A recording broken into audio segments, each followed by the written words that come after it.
Je n'ai pas toujours eu cette capacité, celle de voir les fantômes. Je n'ai été capable de les voir qu'une fois que j'ai commis mon premier meurtre. Je m'en souviens comme si c'était hier. La petite Laura, elle était si mignonne, les cheveux blonds, bouclés, un visage d'ange, toujours souriant. Une adolescente qui croquait la vie à pleines dents. Je l'ai suivie alors qu'elle rentrait du lycée et je l'ai attrapée dans le petit parc qu'elle traversait pour se rendre chez elle. Bien sûr, je l'ai violée avant de l'égorger et de l'enterrer dans un coin de ce même parc. C'était mon premier meurtre et j'avais quand même assuré parce que jusqu'à maintenant, personne n'a jamais retrouvé son corps.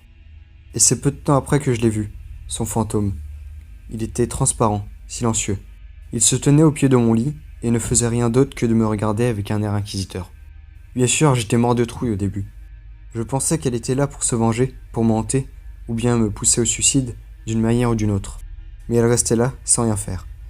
Elle me regardait fixement, tout le temps. J'ai bien essayé de m'en débarrasser, avec du gros sel, de l'acier, comme dans les films, mais rien à faire, elle était intangible. Je ne pouvais pas la toucher, et elle ne pouvait pas me toucher. Finalement, ce n'était qu'un fardeau qui me suivait.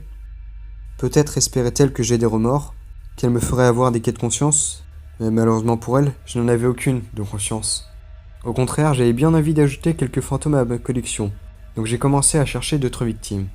Comme cet homosexuel de 32 ans que j'avais trouvé grâce à un site de rencontre.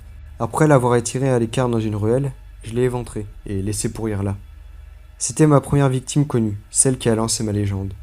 Celle du tueur de minuit, car j'avais l'habitude de tuer mes victimes pile à cette heure-là. Comme prévu, en me réveillant, je n'avais pas un fantôme, mais deux. À côté de Laura, le fantôme de ma victime de la veille, avec la même expression sur son visage. Cette expression que j'allais voir sur de plus en plus de visages, car je n'étais pas prêt de m'arrêter en si bon chemin. J'ai donc continué à tuer, de plus en plus souvent, de plus en plus parfaitement, et ma collection de fantômes grandissait de jour en jour. C'était presque une petite armée qui me suivait partout, en me fixant du regard. Ah, si les autres pouvaient voir ce que je voyais!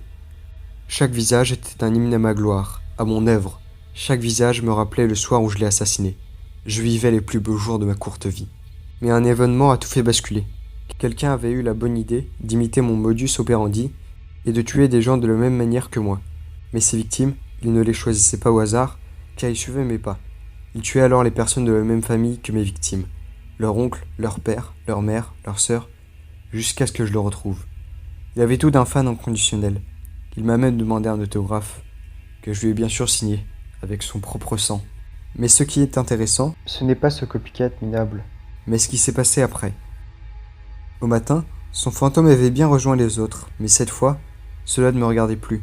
Ils étaient bien trop occupés avec le nouvel arrivant. Ils le torturaient, d'une façon ignoble. Même moi qui étais habitué à voir ce genre de choses, je ne pouvais pas m'empêcher de détourner les yeux de ce spectacle barbare. J'ai même eu de la pitié pour ce minable, c'est peu dire. Puis, j'ai enfin compris. Et j'ai compris pourquoi ils me suivaient, pourquoi ils ne disaient rien. Ils attendaient. Ils attendaient que mon heure soit venue, que je rejoigne enfin le royaume des esprits, pour qu'ils aient enfin leur vengeance. Comme pour ce copycat minable, ils avaient de grands projets pour moi, et pour cela, il ne leur fallait qu'attendre ce moment. Et, en leur qualité de fantôme, attendre, c'est ce qu'ils savaient faire de mieux. Bien sûr, j'ai essayé de m'excuser, j'ai pleuré, j'ai imploré. Mais rien n'a changé. Il restait de marbre, et rien que je fasse ne pouvait changer mon destin. Au bout d'un certain temps, je m'y suis résigné. À quoi bon? Maintenant que la police m'a attrapé, et que je vais bientôt passer sur la chaise électrique, j'ai peur. J'ai vraiment peur, car je suis le seul homme sur Terre qui sait ce qu'il attend après sa mort. Une éternité de torture infligée par les fantômes de ses victimes. Et ça, elles le savent bien, car je les vois en ce moment même, alors que je vous raconte mon histoire. Ce n'est plus cette expression qui m'accueillait chaque matin. Non, maintenant pour la première fois, je les vois sourire.